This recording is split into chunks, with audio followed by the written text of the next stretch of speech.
Good morning. Welcome everybody to our second Sunday Dharma series. My name is Deborah Helzer. I've been a teacher with IMCW for about 20 years now, based in suburban Maryland, and I'll be moderating the session this morning. I thought as we all just finish arriving here, we could take a minute to settle into the body, just arrive in the space, arrive in this event. So if you'd like, you can let the eyes close and just take a moment to feel into the body. Connect with that sense of sitting.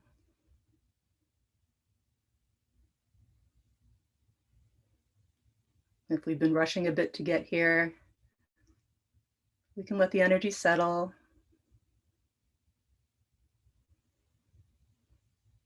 Feel the breath moving in and out.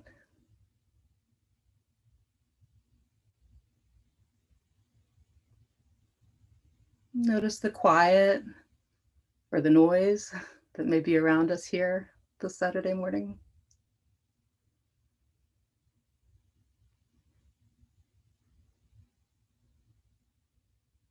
And maybe connect with some sense of our intention for being here together in this community for this bit of time.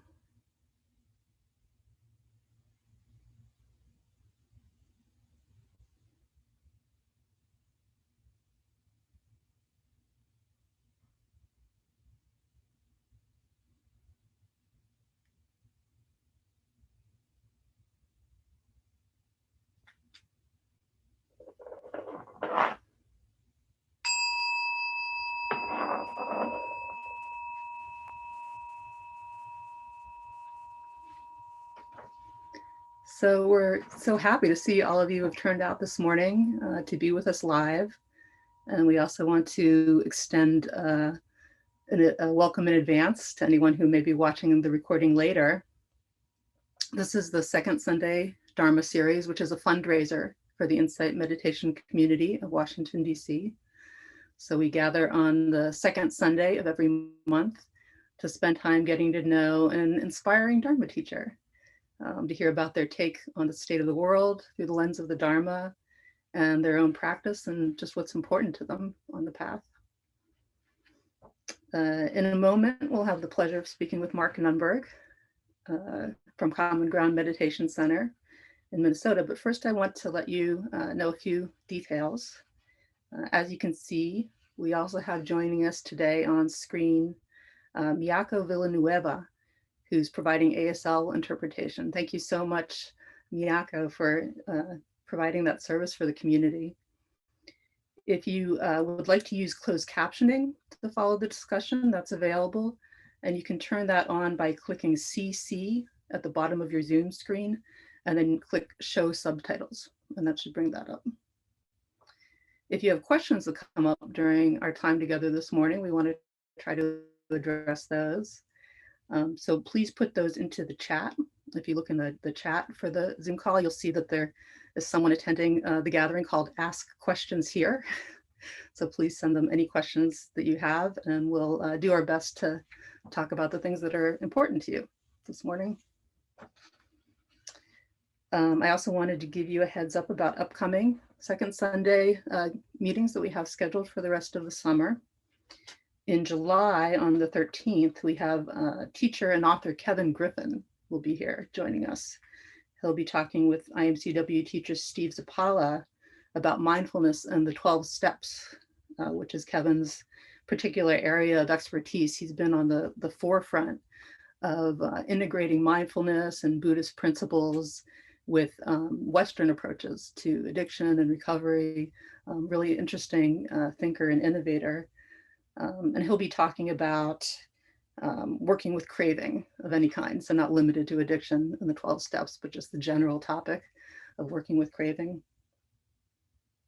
On August 8th, our wise friend Ruth King, who's been a great support to the IMCW community, will be here in conversation with Tricia Stotler and La Sarmiento, two members of our leadership here at IMCW.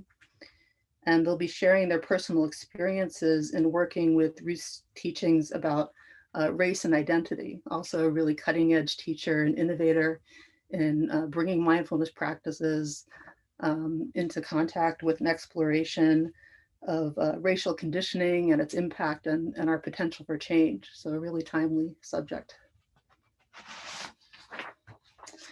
So that's it for business. So let me just give you a little introduction to Mark. Mark is the co-founder and lead teacher of Common Ground Meditation Center in Minneapolis, Minnesota. He began his meditation practice 4 decades ago, just about exactly, hence our subtitle for the gathering this morning. He got into meditation not long after graduating from Princeton University with a degree in economics and spending a little bit of time in the corporate world. In the early 1990s, he co-founded Common Ground Meditation Center in Minneapolis with his wife, Wynn Frick, and he continues to serve there as the center's guiding teacher. I've always been impressed by the broad range and scope of Mark's exploration of the Dharma. So he's practiced in a very traditional way at monasteries in Burma and Thailand, even ordained as a monk temporarily for a 5-month retreat. But he's also studied with some of the most senior and influential Western teachers here in America and in Europe. He's a student of the traditional teachings coming from the Pali Canon, but he also always seems to be up to date on the latest trends and the newest teachers and teachings that are coming up in the Insight meditation community. For his most recent big project in 2013, Mark and other leaders at Common Ground Meditation Center have purchased a retreat property on 46 acres outside of Minneapolis in Western Wisconsin. And they've been developing that into a practice center, bringing that online over the past years. Mark teaches in his local community in Minneapolis and has also been leading residential retreats at centers around the country for about 20 years, which is how I come to know him. Mark and I have been regularly, most years, teaching together at the Insight Meditation Society in Barre, Massachusetts, teaching silent, kind of 1 to 2 week long residential retreats. And it's always a pleasure to get a chance to sit down and have a Dharma discussion with him. So welcome, Mark. And thank you for joining us this morning. Great to be here and nice to be part of the Washington community for the first time, but especially nice to be with Deborah, a dear friend and Dharma colleague. So I thought we might get off, start our conversation this morning, Mark, talking about how we came to the Dharma, which you and I both followed somewhat indirect paths. The way we started off our young adult lives was not one that would lead people to think that we would be ending up, decades later sitting here doing this. So you want to say a little bit about, how you got from Princeton economics to the meditation cushion? Yeah, and there were even a few dents in the delusion before I got to college. I remember even in high school, because I was sort of that typical striving, middle class. Neither of my parents had gone to college, but definitely had that bug of getting ahead, doing something big with my life. And and I remember getting injured. I was a pretty serious competitive runner in high school, and I got injured. So I wasn't exercising for a few weeks because I had an injury, and I was just more reflective. And it just sort of dawned on the mind, like, okay, so let's say I do win that race or run the mile in that time that I've been aspiring to run the mile in. Then it's just, then there's another race and another goal. And then it's just that understanding, that sort of reflection just expanded out about achievement in academics or achievement in the social world. And I really, I shifted even there. I think that was probably junior year in high school, like just starting to have doubts about that built-in momentum of achievement. And in Buddhism, sometimes we call it becoming energy, trying to get to the top of the heap. Of course, what we imagine the top of the heap is going to be different for all of us. So, but for me, that particular, yeah, striving energy started to have some serious, I guess, cracks and just how that operated in my heart. And I was still being swept along by achievement and recognition and jumping through the hoops. But for me, taking a job actually in Washington, D.C. in the Watergate building is where I had my first job at a consulting firm. And it was about paying off the student loans. Because by that point, it's like, I knew I didn't know what I should be doing with my life, but I knew that to have any sort of freedom, I needed to be at least pay off my debt. So that was my sort of first and foremost goal in that. And then after a serious breakup, maybe 2 years out of college, still in Washington, D.C., I became more reflective. I had sort of had that short bout in junior high school, as a junior in high school. And then I got reflective again. And the issue of death really came front and center in my mind. Like, so what am I going to do with this life, given that at the end you die and you don't take anything with you? And I had been brought up as a Catholic, but I had moved beyond, those practices and ways of framing things probably for a number of years by that point. And I just put my mind to the study of death. Who knows something about death? And I read a lot. And it brought me to Buddhism. And just, it really kind of came, there's a bookstore, some of you my age who have been in the DC area might remember Yes Bookstore. It was originally in Georgetown. And one of my best friends worked there. So I had access. They had a lot of spiritual books and a lot of good Eastern books from Eastern religions there. And I read a lot, and she would house sit for the owners, and they had an amazing collection of books about Buddhism and yoga and other sort of areas. And one of those books was a story of Ramana Maharshi reflecting on death when he was I think he was still a teenager when he did it. And I thought, that's a good thing. So I just found a quiet place and I reflected on death. And I was really intent on imagining it. And this is before I had any formal meditation practice. I just got like, what would that be like for the body to go away? And I didn't know, like, how do you imagine the mind at the time of death? I didn't know, but the mind does the best it can. It just imagines nothing. That's the imagining. And I was in that place and it was very still. It was very quiet. And there was kind of not a painful, but just a very subtle sadness maybe in the background of that contemplation, just reflecting, imagining, what would it be like to die? And I was just sort of hanging out in that space. And then in that space, some intuition just came into the mind. It wasn't really in like language, but I'll share it as language. But it was something like, who is this a problem for? That understanding, that intuition just arose in the mind. Okay, so there's this thing that I don't understand that we call death. So things end. And there's this conditioning that was manifesting while I was contemplating that, just that emotional affect of sadness and mystery maybe. And then this kind of wisdom just showed up in the mind as a question. Who is this a problem for?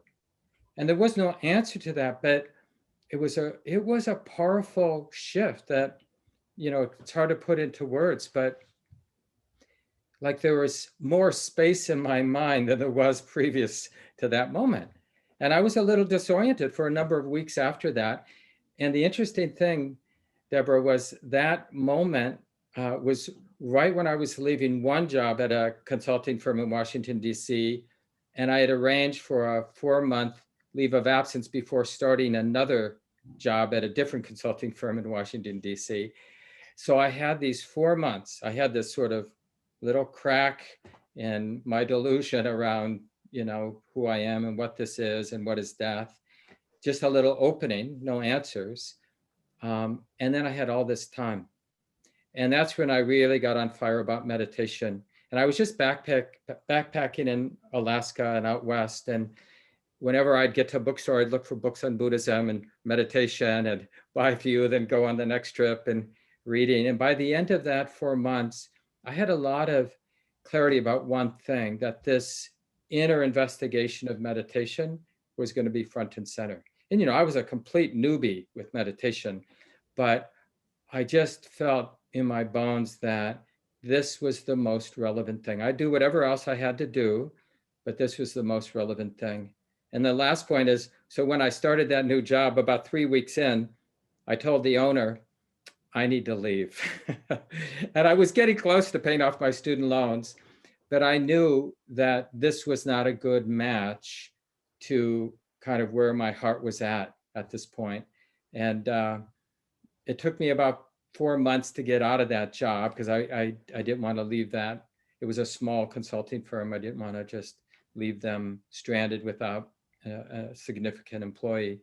So but I bought a van in one of the suburbs of Washington, D.C. and drove out to Berkeley, California. And they had a 1-year teacher training program to become an elementary school teacher. I was still deluded. I thought being an elementary school teacher, I'd have a lot of time for practice. It was so much harder than working for a management consulting firm, let me tell you. At least I had my summers free. But, because you care so much about the job, I was completely fried for the first 2 years as an elementary school teacher. So anyway, that's sort of my origin story. How about you, Deborah? You want to say a little? Yeah, there's so much of what you say that resonates with me. Some things that I haven't heard before from you. I also came from a similar kind of background, middle class, upwardly mobile, parents that had aspirations for me, kind of beyond what they had achieved.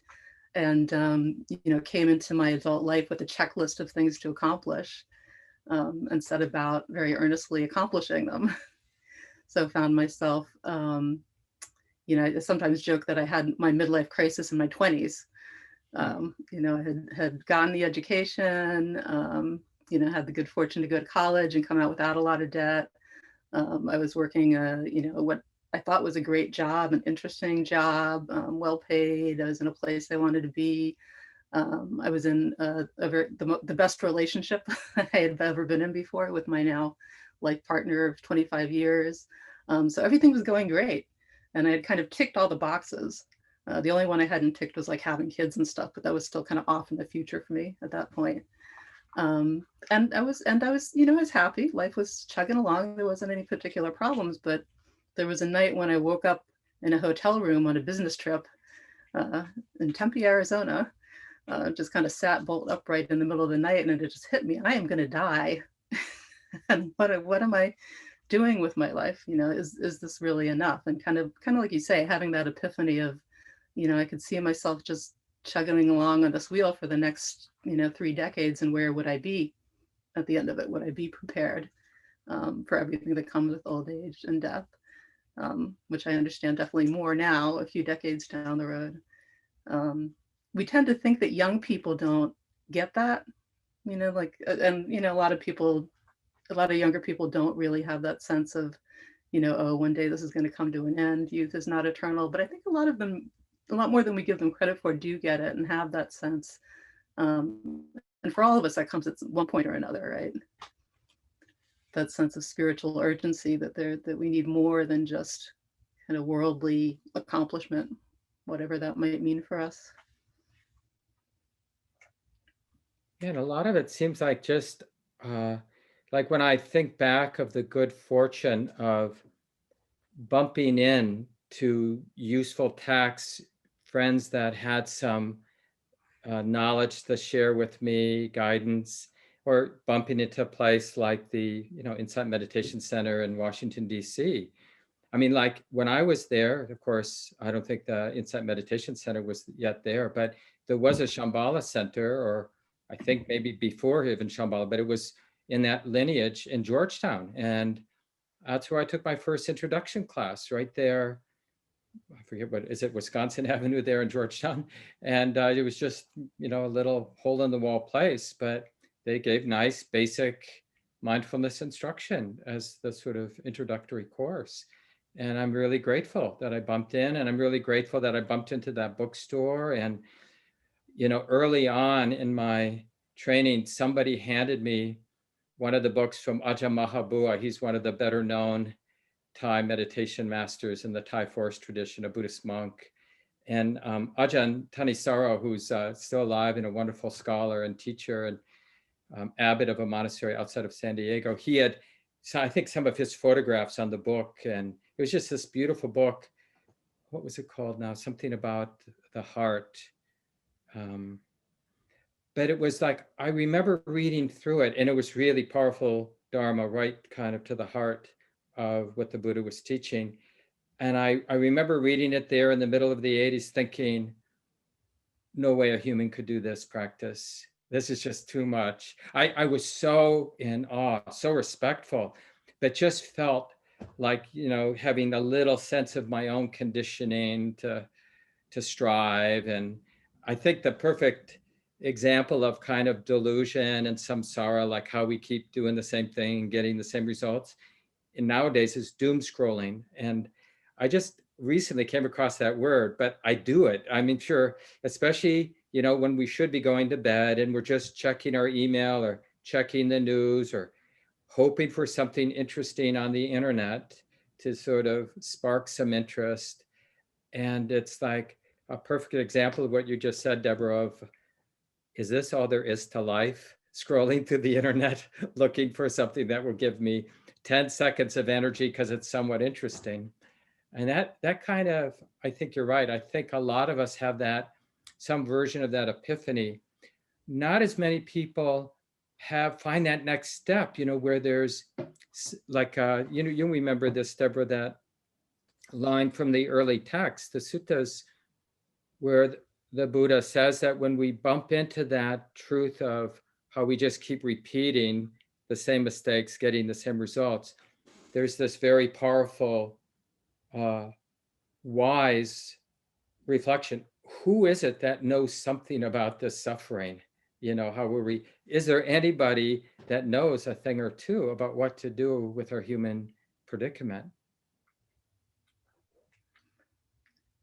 I also feel like, you talk about visiting bookstores and doing a lot of reading and looking through the shelves. I was of that generation also. We kind of date ourselves, where you had to actually go, you had to physically acquire a book or physically meet with the teacher to find the teaching. So it was harder than it is now. This is one of the benefits of the information age. But, the thinking about myself and talking to a lot of people, it really does seem like there's a period of time that we need to get from the realization that meditation would be beneficial for us to actually having an established meditation practice, which I sometimes call the flirtation phase, but it involves, reading, listening to talks, kind of, wrapping our heads around what are the teachings and what would the practice look like.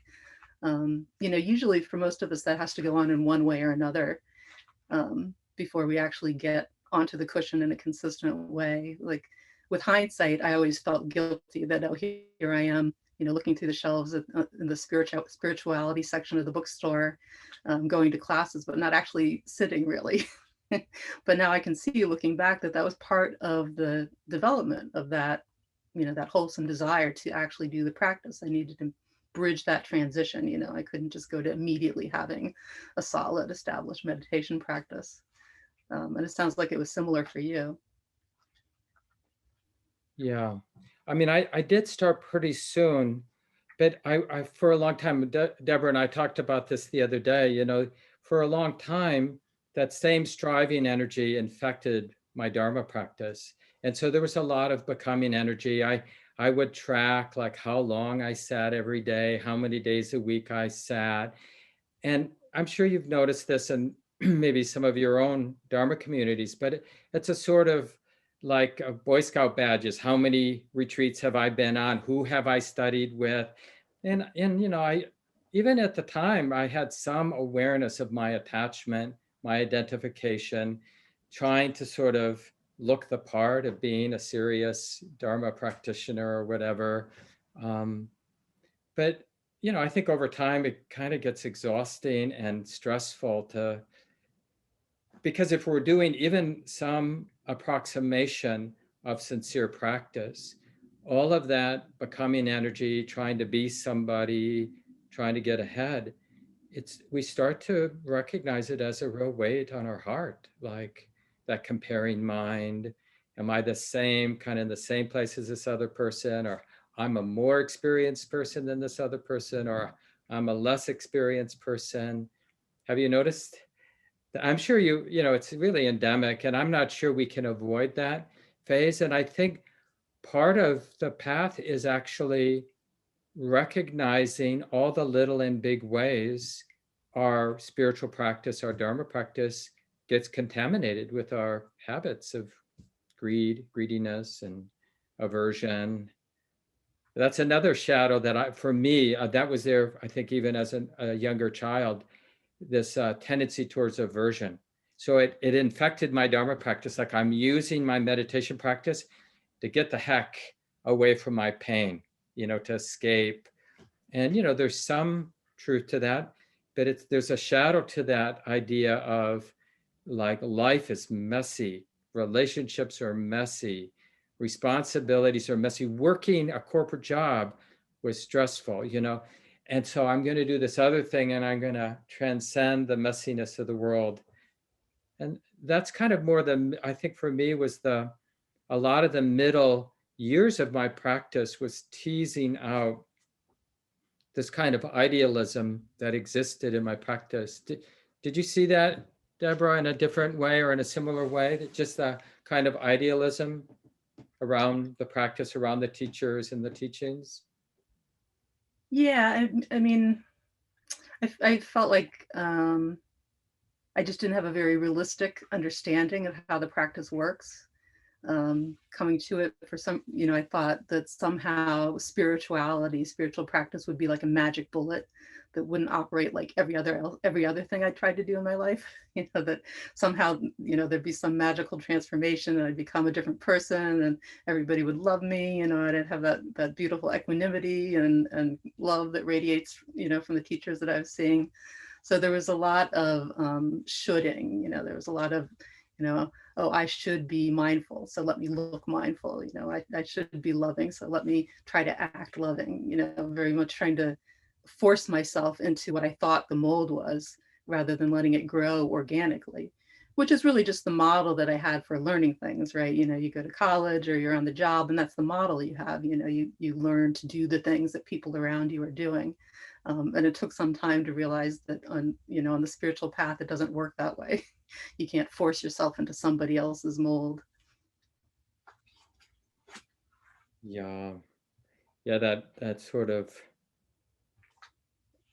and I really like that about the early Buddhist teachings too, because the Buddha makes such a point about independence. And we use our teachers and we use the teachings that are available, but we find our own way. And even, I think, the basic chant that many of the monks and nuns do in the early Buddhist Theravada tradition, they chant in appreciation of the Dhamma, the Dharma, the way it is, the teachings. And one of the things they say is, realizable by the wise, that nobody can do it for you. We have to sort of find our way ourselves. And yeah, it's a tricky thing for all of us to navigate. And again, just reflecting on all the missteps. Like, wouldn't it be interesting? I don't know if we could do it now, but just to think about all those places where there was a presumption that I understood something, and then a deepening of insight, and then the reverberation of the deepening of insight is, oh, now I understand. This is how it is, and just sort of the peeling away of our not very wise habits of mind and habits of framing or describing to ourselves what we think is true or how we think it's true. Um, I don't know who said this, but one of my teachers said something like, so much of the path is clarifying the path, getting a clear sense of what the Buddha's teachings point to. So what do they point to, Deborah? Here we go there. Do you feel like that trajectory? How do you feel like that trajectory evolves, from that place of striving and forcing and kind of faking it to a more authentic approach to the practice? Yeah, I really like to frame the whole path in terms of understanding my own way and helping others understand their own way. I really like framing it around the insight into karma. And, we hear that word a lot. So that insight into karma is really about understanding. I'll just read, a lot of you maybe have heard the 5 remembrances. And so it's just something the Buddha recommended that we keep in mind, like that we age, that we're subject to sickness and dying, and that what we love, what's beloved to us, will be taken. And the last reflection that he recommends we do every day is really about karma. I am the owner of my karma, my intentional actions, heir to them, born of my karma, related to it, abide supported by my karma. Whatever karma I shall do for good or for ill, of that I will be the heir. And the way this gets operationalized in meditation and daily life practice is just to this slow, deepening insight that it really matters how I'm relating. And, when I was striving, when I was trying to become a Buddhist or wanting to be seen as somebody who, whatever, had some wisdom, it hurt.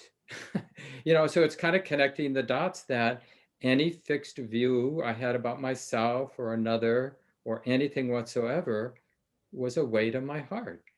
And in those moments when I could operate with less of a fixed view, more of a sense of open, kind presence, the heart hurt less. I mean, I really think a lot of the path is just understanding that this is part of that emphasis the Buddha had on independence, that the mechanism or the sensitivity for awakening is here and now. It's always here and now. We just haven't dusted off the heart's capacity to walk the path. And it really has to do with this sensitivity, this moral sensitivity, like the impact of our actions on the world, the wider world, and on ourselves too. But also the sensitivity about like my own attitude right now, or how my mind's relating, or what my mind is paying attention to. Like that matters too in terms of cause and effect or karma.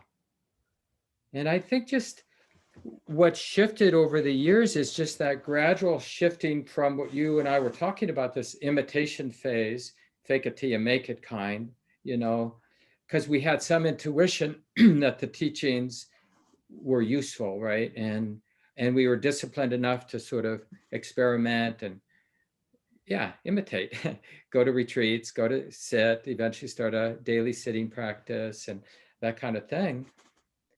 But then if there's any benefit from those sort of actually doing those practices, is we become more sensitive. And when we're more sensitive, we can discern the difference between when I'm relating with greed, hatred, and delusion, and when I'm relating without greed, without hatred, and without delusion to some degree. And connecting the dots, more stress, more entanglement, less stress, less entanglement. And that's where we really start following our way. And I'll give you an example. For about 8 years, almost 8 years in my 20s, I didn't date. I didn't, have any sexual relations with another person. And I just thought entanglement, and good Buddhists, and it really started to hurt. I mean, just energetically, it didn't feel right, didn't feel healthy. And at some point, I got wise, like, it's like to follow something superficially because you think it's right, as opposed to, well, what kind of qualities of mind am I cultivating in my avoidance of relationship, right? And fortunately, at that point, I was living in a at the Integral Yoga Institute in New York City. There's a really wonderful teacher there at the time. I think he might still be there. And I had come from the San Francisco Bay Area to be with him. And I met my current wife. We've been together now 30 years.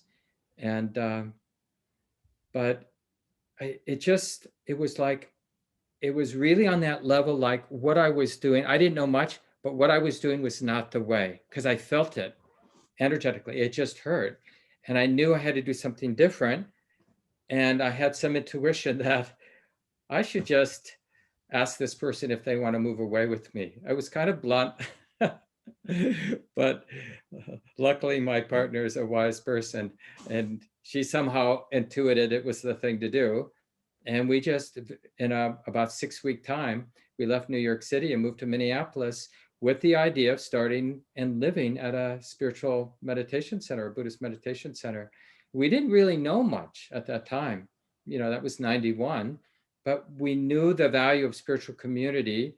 We knew the value of our Buddhist meditation practice, and we just kind of went for there. Luckily, there was some wonderful organizations in the Minneapolis area that we immediately connected with and started Common Ground Meditation Center shortly after, mostly because it was really good for our own practice. It wasn't that we had any sort of arrogant sense we had something to teach, as much as we wanted to be close to the practice. Yeah, people sometimes ask, how do I become a Dharma teacher?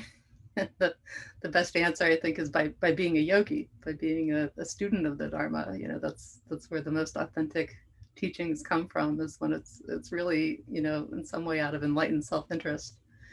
I had a very similar relationship to my relationship to my long-term partnership, in that, kind of like you described, I saw myself in my 20s, early 30s. I was doing a lot of retreat, and I just saw the potential for getting really tight around it and very rigid around it, and kind of starting to develop these very fixed views about what practice was and what it should look like and the form for it, and which was really very limiting.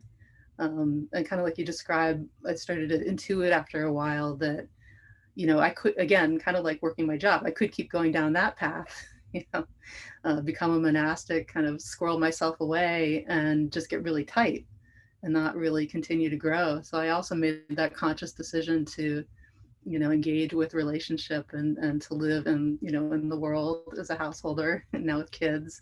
And I do find that that's what really pushes me to grow, pushes my edges, and continuously invites me to continue exploring, areas of my heart and mind that I don't understand so well yet.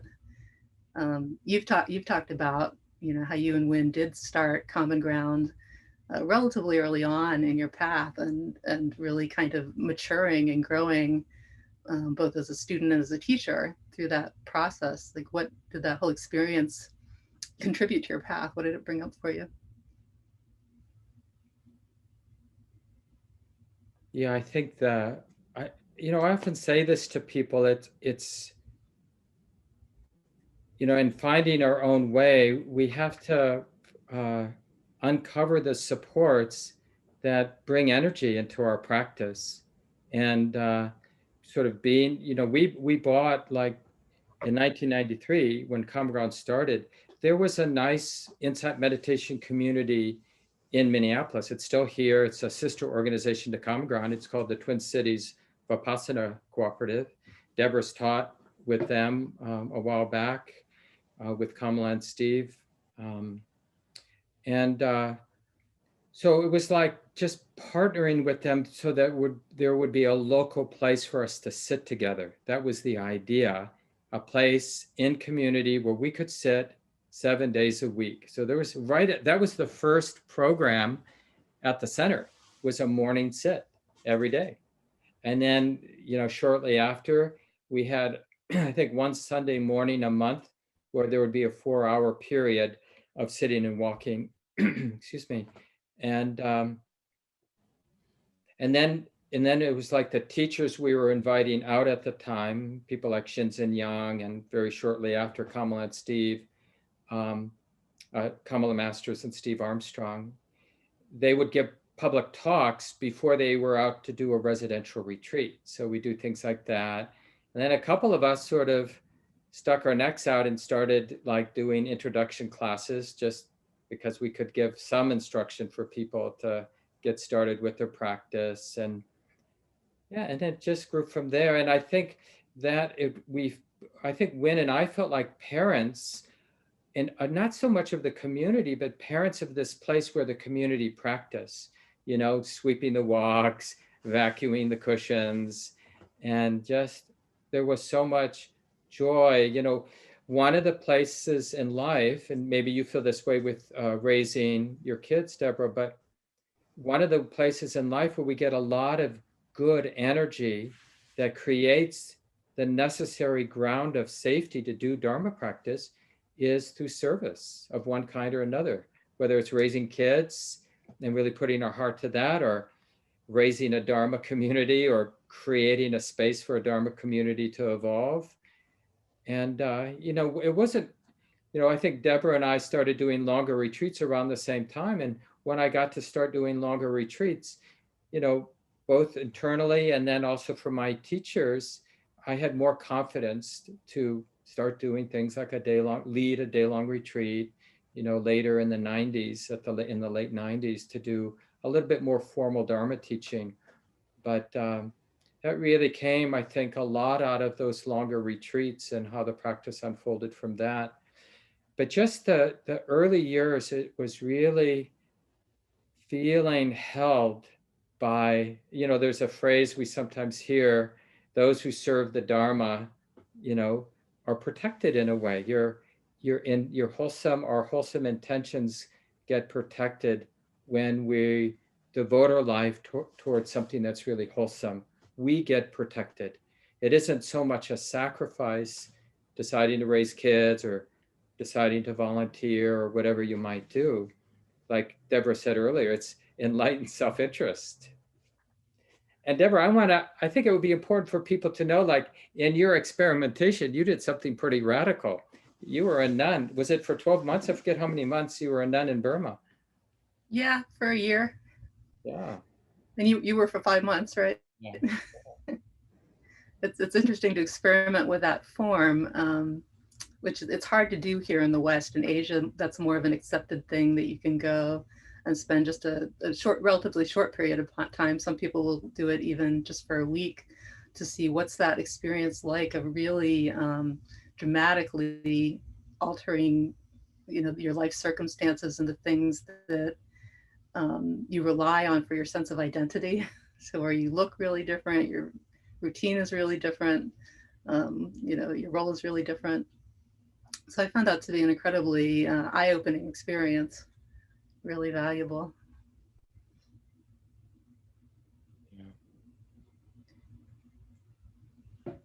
We've also talked about the importance of community, all kinds of communities, whether it's our local meditation community or whether it's a more traditional monastic community or kind of the temporary community that we get on retreats, and how valuable that is as a support for practice in so many different ways.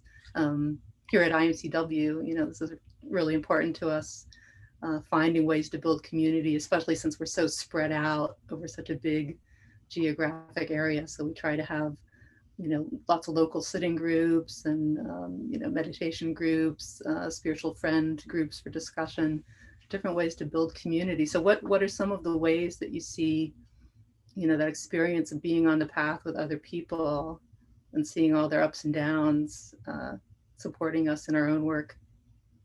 Yeah, I mean, it's just such a great conversation generally because, some of the newer people on the Zoom call now might not realize this particular history of what we call insight meditation, this movement coming out of Theravada Buddhism. Sometimes we call it early Buddhism, but it's a relatively new thing, generally coming out of a couple handfuls of Westerners going to Asia, bringing these teachings back. And then over these last 4 or 5 decades, really figuring out how to have community in a healthy way that makes sense in America, in the United States, because we're sort of figuring it out as we go. Just like you mentioned, I'm sure this example of what happened in the Washington, D.C. area is not so dissimilar from Minneapolis and some of the other places where, we started a lot of it, started with these 9-day retreats, and then you were kind of on your own, and people realized pretty quickly that doesn't really work to be able to do 1 or 2 retreats a year. So initially just forming informal groups, and then slowly centers, sometimes the centers maybe mostly arose around a particular teacher. Common Ground was a little different in that initially I wasn't in that formal teacher role initially. I was definitely a leader with Wynn, my partner, but it was really something that evolved over time. But we all have to figure it out. And I feel like Common Ground is still right in the thick of figuring out what does a healthy Dharma organization look like in the middle of a metropolitan area. And, we learn a little bit by learning from some of the things that churches, Christian churches, Jewish synagogues, mosques have learned about how to be a real community center. But I feel like we're still at the beginning stages of understanding, like, how can we really be there for each other? And how can we stay true to the deepest aspects of the Buddhist teachings, what the teachings really point to? Because really there's a need for all of that and everything in between. And I don't feel like Common Ground Meditation Center is really there yet. And it's so much of it is just like, as an organization and organizational leaders, modeling what it's like not to know. Like, Deborah and I talked about just how organizationally and individually we're dealing with this whole racial reckoning that's come up in the last number of years. And that's such a powerful awakening for our Dharma organization, and I think speaking for all of our leadership, regardless of our cultural location. I think it's just realizing how much wasn't being spoken, wasn't being acknowledged, wasn't being seen clearly, and how to lean into the heat of that not knowing and the humiliation at times of that not knowing, and to do a better job of becoming a wise, inclusive, accessible community so that anybody can show up. I remember when we first started formally acknowledging that we don't know, like, that we're really beginners around this work of being a more welcoming community for all people, not just, the tradition or the usual shape of insight meditation communities were mostly white, mostly well-educated, 40s, 50s, and 60s. I mean, in the early years especially, it was really dominated. So just that acknowledgement for us began about 10 or 11 years ago. And one of our first, we called them inclusivity circles. One of our leaders, a Black woman, just spoke a little bit about what it felt like to walk into the center as a mostly or completely white space. And I realized my response to their sharing was probably a microaggression, in the sense that it's like, I wanted to know what was wrong so I could fix it. And in a way, it really diminished. I mean, it was just coming from a place of ignorance. I can forgive myself for that. But just not having the bandwidth to imagine, well, like, why wouldn't I have even been curious in a deeper way what that might be like? Because my superficial interpretation is, well, we're a friendly organization. We don't charge for any of our programs. Doors are wide open. But not to have much perspective of what that might be like for somebody who didn't share the predominant kind of conditioning and cultural conditioning of the people who sort of were in that space already. Well, yeah, it wouldn't probably feel that safe or comfortable. And so I think that's that just that integration of humility around our racial conditioning and just becoming more sincere students of our racial conditioning. So it's always now in the conversation, like seeing race. So even when it's a program that's mostly, white people, seeing the whiteness of that situation instead of thinking unconsciously that this is the way it is or this is the normal expression of our community. No, this is a white space right now, and not to be afraid of that or to be judgmental about that, just to be clear. Oh yeah, and there are implications for that.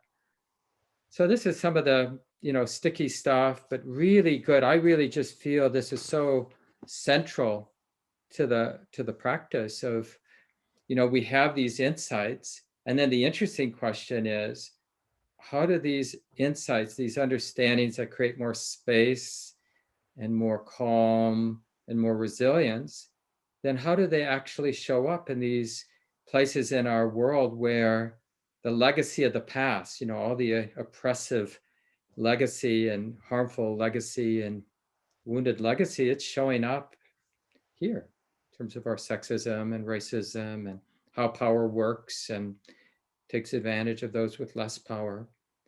And then this is a place where whatever spaciousness, whatever equanimity, whatever depth of kindness, patience we have, this is where it gets tested.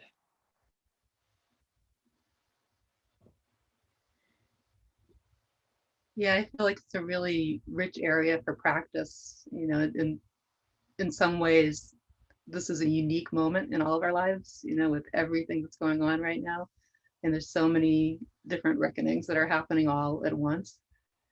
So as a yogi, the question is always, what can I learn from this, right? Can I welcome this teacher too? The same as anything that comes really in our practice, a lot of being a student of the Dharma, being a yogi, being a meditator, for me is about cultivating that attitude of, like you're saying, curiosity, welcoming. Can I learn from this experience also? Because ultimately, we've got to look at everything. The more we look at, the more free we can be. If we keep certain areas of our experience cordoned off, partitioned off, then that's a limitation on how much the heart can open. So it's challenging right now, definitely, because there's just so much that the world is kind of asking us to take in at once. But if we can meet that, in good faith, then I think it's a time of tremendous potential for us as practitioners. Um, we've gotten talking kind of long, but we do want to officially open up the chat. If anybody has particular questions for Mark based on what we've been talking about, or anything we haven't covered that you would like to hear what he has to say about it. Again, look for the ask questions here, participant in the chat, and you can submit those and we'll try to get to those. While we're waiting for some questions to come in, I wanted to ask you about this latest project of yours, the retreat property that Common Ground has acquired out in the country, and what's the thinking in moving into that area in addition to the city center, and what's that been like? What's the vision for that project? Yeah, and maybe I'll just say, take it from two angles, because just to follow with your last points, because I think it's so important, especially for people who have been practicing for a while, these places in life that scare us a little bit, or maybe even a lot, and to really see them as powerful teachers. And so for me, like another project, buying some land, building a building, and just all the complications that come with that, let me tell you. And it's a real edge for me. Like I have this deep instinct to want to run away to some quiet place and be left alone. But I also have a lot of doing energy. So I have this sort of, and so for me, just seeing this need, like I was saying, this our Dharma community is sort of figuring out how to meet all of our diverse needs that support us becoming wiser and kinder human beings. And one of them is this social need and this need of seclusion. So we have this, we found some really secluded land. It had a building on it. We've done a serious major renovation to put in about 15 beds in that space. So a small family style retreat center that just opened a couple of weeks before the pandemic hit. So we're going to have our second reopening this coming month, really. But yeah, so we don't know what it's going to be. It will evolve, hopefully, into something that's really useful for people's practice. But, there are already good models for these 9-day weekend retreats led by a teacher. Those aren't going to go away. I do some of those, like Deborah and I have done a number of those together.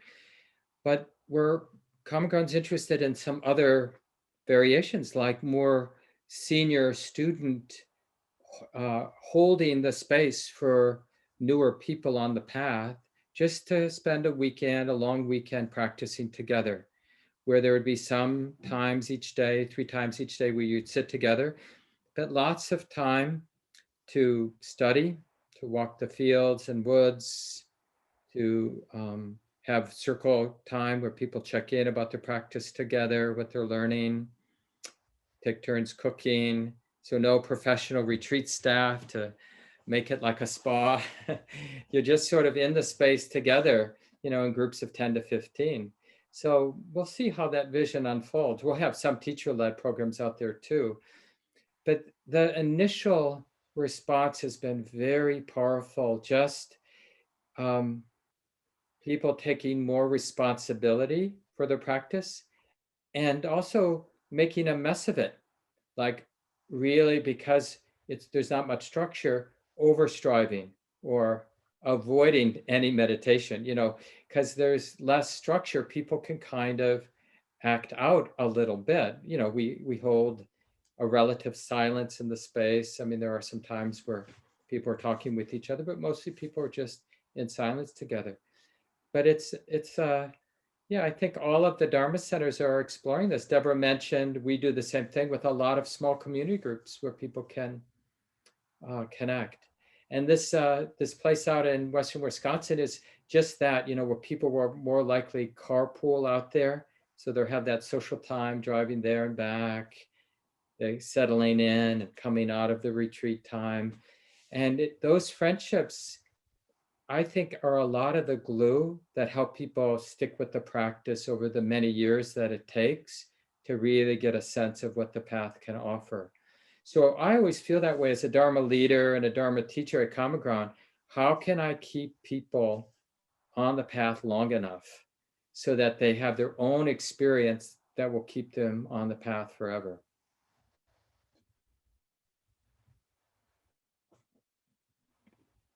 Thanks. So we've had a great question come in asking about how to transfer our understanding of the teachings of compassion and wisdom from the cushion to actually being active and taking action about crises in the world, such as climate change and the other big challenges that are facing us as a species and as a society right now.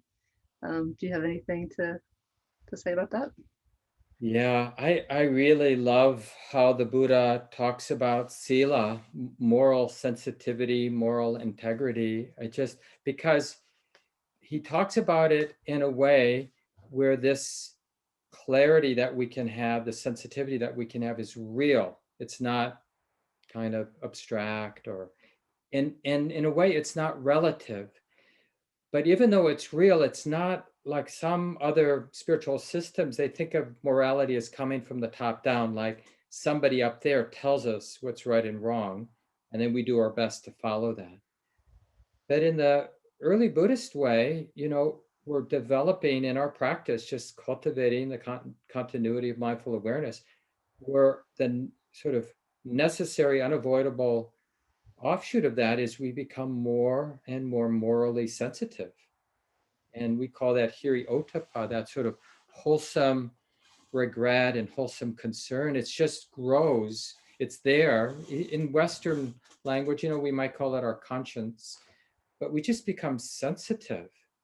And this is true in terms of things like racism and how we're complicit in that sort of suffering, sexism, and also in terms of the climate crisis and consumerism. And it's really just like, that what I said about karma earlier, that passage from the Five Remembrance, it's just, we could put that in the plural. We are the owner of our collective karma, right? The legacy of how we have lived together on this planet, it's reverberating in terms of the conditioning in our hearts, like the conditioning of greed, right? And we're heir to that. We're responsible for that. We have to deal with it. This is sort of the ground of our practice, bringing as much kindness and clarity. And I like the word exposure. Like, are we willing to be exposed to the world that we live in? That's true with our family and our partners, right? Is anybody's family perfect or anybody's relationship with their partner perfect? Are we willing to really feel, in terms of the breadth and depth of what's reverberating in our relationship with our partner? How many moments are we deeply honest about, how we are with our partner, with our family, and then let alone with our wider communities that we're part of? And I think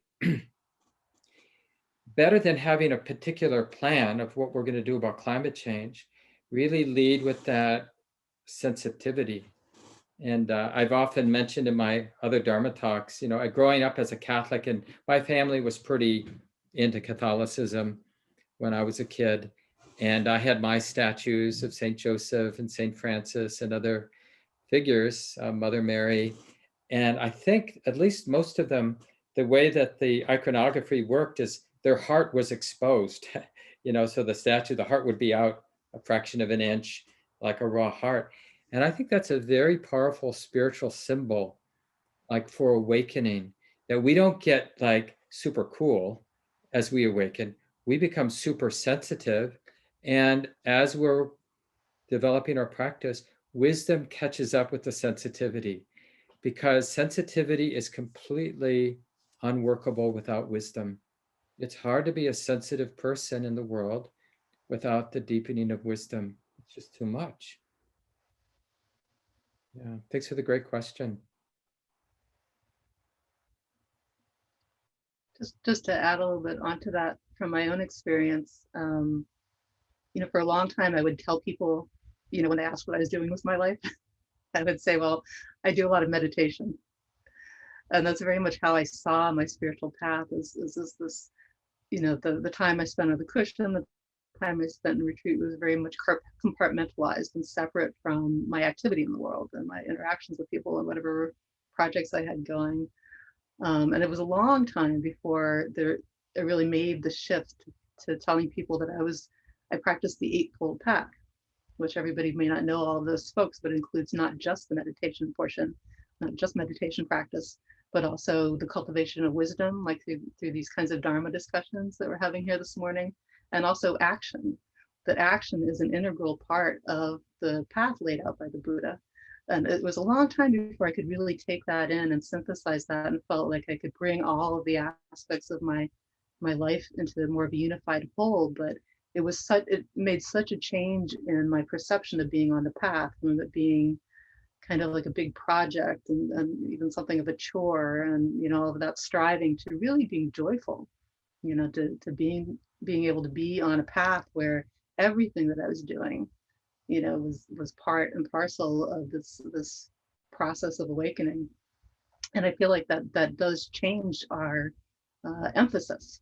It affects the choices that we make in terms of what we're going to do. And there's a saying from the Jewish tradition that no one of us is entirely responsible for the world, but we are also not unresponsible for it. Each one of us needs to do our part. No one of us is going to fix everything, but if we all work together, doing the part that we can do, then we can accomplish a lot. So that gives me some hope. Yeah. There have been a number of questions that have come in asking us to circle back around to the topic of diversity and equity and inclusion. and get a little bit more into that, asking how you feel your efforts and your understanding around race have progressed and evolved, over the decades that you've been involved with the Dharma. If there's any path forward that you see for, healing racial divides. It's a big question, but people are interested if you have anything else that you want to add around that. Yeah, well, I think the short answer is all of us individually and then as organizations just start doing stuff. I mean, not blindly, but just lean in instead of uh, kind of a typical response, is owning my own past is like it's either somebody else's responsibility or it's too messy to know how to lean in. And so, avoiding the difficult, sticky work of leaning in. I mean, one thing that we did, partly because of Ruth King coming out to Minneapolis a couple times and just being a really important guide for us around this area, is we've really worked at getting people in smaller racial affinity groups where people would be with someone with their shared cultural location. So I've been in a group now for 3 years with a group of white guys about my age. And once a month, we spend 2 to 2.5 hours. We do study on our own, but then we're really unpacking our racial conditioning with each other in a relatively safe environment because we've gotten to know each other over these 3 years, and really kind of holding each other responsible for getting wiser about understanding our own racial conditioning. And we shifted our registration policy so there's always space for our BIPOC community and for queer folks that might want to do a retreat. We have affinity groups. So we have a BIPOC weekly or twice monthly practice group that's been going now close to 9 years. And we have a queer group that's been going mostly over the last maybe 6 years, so that these communities can have that safety of walking into a space and not feeling like, they're one of just a few of many, but that this is their home. They belong in this space with this group of people. And then the last thing I'll say we've done a number of things, mostly just because the leadership has been inspired. And I'll just point out a couple because people might be interested. A couple leaders connected with the center have started this Buddhist Justice Reporter that you can see through their website, but also on Tricycle, just through a Buddhist lens, some BIPOC Dharma leaders and teachers reflecting on the trials related to the killing of George Floyd. And there's a Truth and Justice Vigil that's happening every Tuesday night through Common Ground Meditation Center, where many of the Black Dharma teachers in the country are just holding space for this racial reckoning this time. And then something I was a part of, there were 10 of us teachers / facilitators that led a group of 100 people from Common Ground and a wonderful Zen center in town, Clouds and Water Zen Center in St. Paul, Minnesota. And we went through Resmaa Menakem's book, My Grandmother's Hand, just doing our best to unpack our racial conditioning and the trauma all of us have for just living in a racial culture, racist culture. And then that affects, and a lot of that is buried. And how do we unpack that so it can begin to move and unwind? And it was a 7-month program. We just ended in the middle of May. So we're trying to find ways that really work with the Buddhist teachings to, this is that intersection of waking up. This is Buddha to Dhamma, the way it is. Well, part of the way it is this legacy of racism. And so it's really, I find, it brings a lot of clarity about our insights, because especially from my location as a white male, it's really humiliating for me in moments to, just realize how unaware I've been. And again, I'm getting better. I don't beat myself up. It isn't a burden in my heart. It's more like astounding. Because I was, I considered myself like somebody who understood racism. And just to see this very individual in the sense of my own conditioning. And now I'm much more aware that when I'm in a space, I now have a new lens of seeing it in terms of racial identity. And this is, I think, for a lot of us white folks in particular, I'm guessing for, Black folks and other BIPOC folk, you notice the racial frame more easily, but not so much for me and white folks generally. And I'm getting better at that. And I think that's part of the work, the result of the work that the community at Common Ground Meditation that we've been doing in different ways.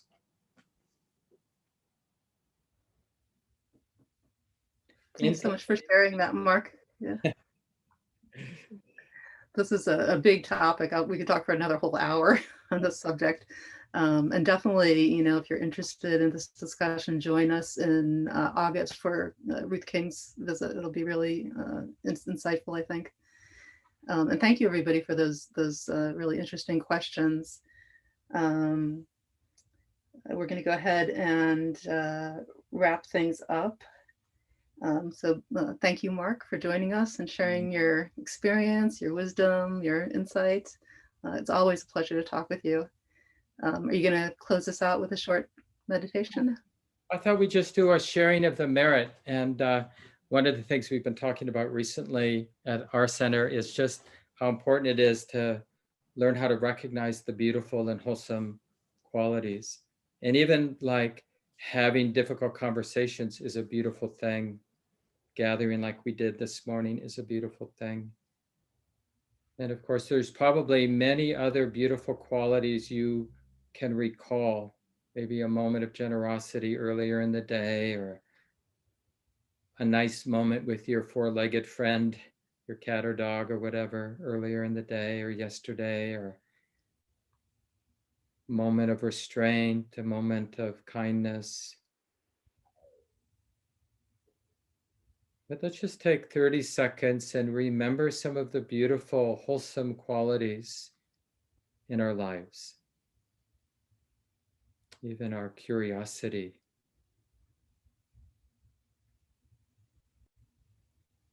And to feel the goodness as a real force in our heart right now. There is goodness in this life. And we're not naive. We're not saying it's the only thing that's alive in my heart. But there is goodness here. And we really bring it alive by willingly, happily giving it away. So whatever goodness there is in my life, whatever merit I've stored up through my wholesome actions, wholesome thoughts, I happily share with my parents, even if they've passed away already. Happily share with all my dear ones, all my mentors and benefactors and teachers, all my colleagues and all my friends and all beings without exception. Even those people that irritate me, may all beings receive the blessings of my life. May I always live and practice for the benefit of all beings. May we all realize this path of awakening, realize the deepening of wisdom and compassion in our lives. So may this be so. It's so nice to be with everyone, and so nice to hang out with you, Deborah. Thanks, everybody. We really appreciate all of you being here with us this morning, joining in the discussion and supporting IMCW through being here. We hope to see you in the coming months. Have a great rest of your day. Take care.